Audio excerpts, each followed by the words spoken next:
I'll be honest, I think some people who have been critical of, and I have received some critical comments, not necessarily about the book, but even just posting over the year stories on Facebook.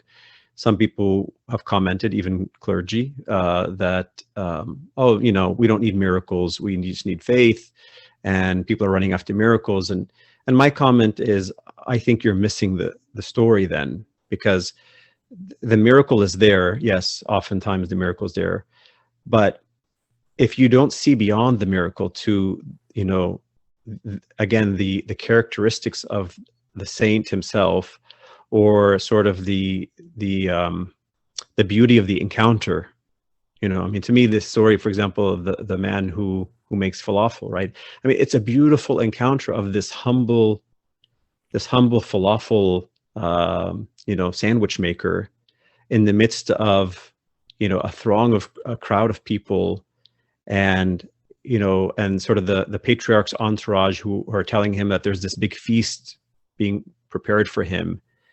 And there's just this beautiful encounter between this very humble patriarch and this humble man who makes falafel.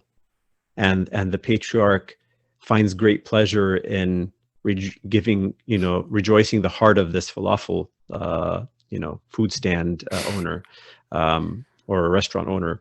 Yeah. And to me, if you don't see the beauty in that, right, and you just focus on the fact that, there is a miraculous aspect to it, in that he knew, he said, it seems like you make falafel. So he knew, by the gift of the Spirit that, he had that gift of clairvoyance.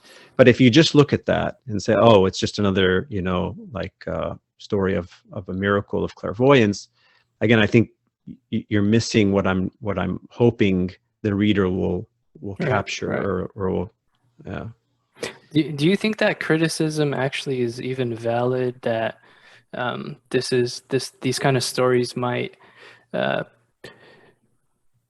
keep people focused on miracles and chase miracles? I think I kind of see the opposite problem in the modern day, where people are overly skeptical of miracles, don't care about miracles. I mean, the first thing they think isn't, oh, let me go use some holy oil, I'm sick. I think I'm kind of seeing this shift in a different direction. I don't know if you agree or disagree. No, I agree with you. I think the problem is it's a matter of extremes, and I think in perhaps some of the clergy in Egypt, again, I've never really served as a clergyman in Egypt, but perhaps some of the clergy in Egypt see that there is this overemphasis on miracles, and that people are sort of, running after miracles, and that somehow waters down the faith of what's really essential in our spiritual life. And so I can understand that. I think the answer is not to go to the other extreme, right? And then, which is to deny the miracles, and to deny that God has raised up saints of our generation that do mighty deeds in his name. But it's to educate. I mean, our job should be to educate our people on how to make use of, the exploits of the saints and the miracles, and if there's an extreme on one end, it's our role as clergy and as a church to educate, the people on the proper place of the saints and the church, icons, relics, miracles, sacraments, and so on.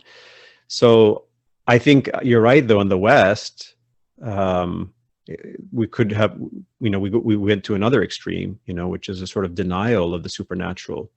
And I think, I'll go out on a limb and say, if somebody is, scientifically inclined to try to find proof of the supernatural, if one just dedicated enough time to studying this one saint, and verifying, the thousands of supernatural occurrences and miracles with just this one person, you would have enough sort of empirical scientific evidence to prove the supernatural. Like, there's no doubt in my mind, right.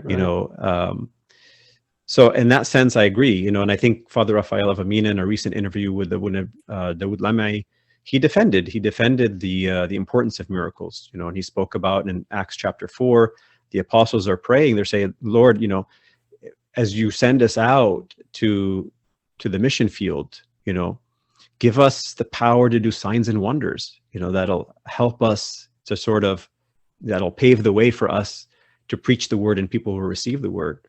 So, miracles and the supernatural signs and wonders that have always existed since the time of Christ in the church through the experience of the saints and through the ordinary lives of Christian people are part of our faith.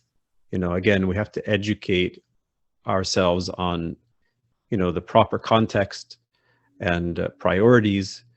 But I think, the two extremes are dangerous.